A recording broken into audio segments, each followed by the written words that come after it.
ભાભરમાં 14 કલાકમાં 11 ઇંચ ઉપર વરસાદ નોંધાયો। ભાભર વિસ્તારમાં નીચાણવાળા વિસ્તારમાં ઠેર ઠેર જગ્યાએ ભરાયા પાણી।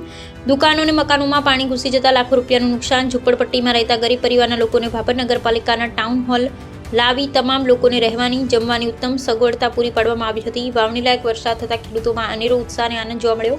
વાવથરા જિલ્લા વડા એસપી ચિંતન તેરૈયા વરસાદને લઈ ઓચિંતી સ્થળ પર જઈને મુલાકાત કરી સમગ્ર ગુજરાતભરમાં તારીખ 24 ને 25 ને લઈ વરસાદની ભારે આગાહી આપવામાં આવી હતી। ત્યારબાદ ભાભર શહેરમાં છેલ્લા કેટલાક સમયથી વાવણી લાયક વરસાદ ન થતા જગતનો તાજ ચિંતિત બન્યો હતો। ત્યારે ગત તારીખ 23/7/2026ની મોડી રાત્રે અચાનક વાતાવરણમાં પલટો આવતા મેઘરાજાની ધમાકેદાર એન્ટ્રી જોવા મળી હતી અને સાંજે 8 વાગ્યાથી લઈ સવારે 12 વાગ્યા સુધી 14 કલાકમાં 11 ઇંચ કરતાં વધારે વરસાદ નોંધાયો હતો અને નીચાણવાળા વિસ્તારોમાં છાતી સુધી પાણી ભરાયા હતા અને દુકાનોમાં અને ઘરોમાં ઠેર ઠેર જગ્યાએ પાણી ભરાઈ જતા વેપારીઓ અને મકાન માલિકોને મોટા પ્રમાણમાં નુકસાન વહીટવાનો વારો આવ્યો હતો।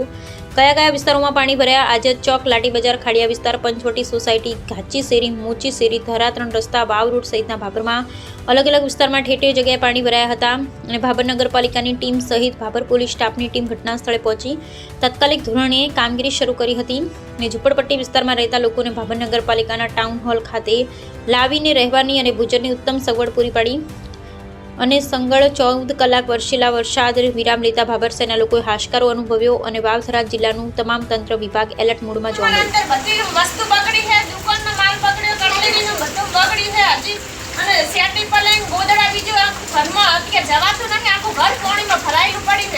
નગરપાલિકા વાળા કોઈ આયા હતા? નગરપાલિકા વાળા 4 વાગ્યાના ફોન કર્યા હતા, કોઈ કશું બંધ કરતા નથી અને ઈ ટાઉન હોલમાં જઈને બેઠા હમુ અમને એમ કહે કે ઓય આવતા રહો, અમારા ઘરમાં બધું મેલી સીધે અહીંયા કન જવાનું। બરાબર। તમારો કોઈ કેટલું નુકસાન છે? કેટલું નુકસાન ને અમારે અંદર બધું કબાટ ને બબાટ 2 લાખ રૂપિયા 2 લાખનું નુકસાન આવ્યું। અંદર માલ ભર્યો તો હમણાં બધો કટલીનો માલ બગડ્યો। પાણી કેટલા વાગ્યાનું ભરાવાનું ચાલુ થયું?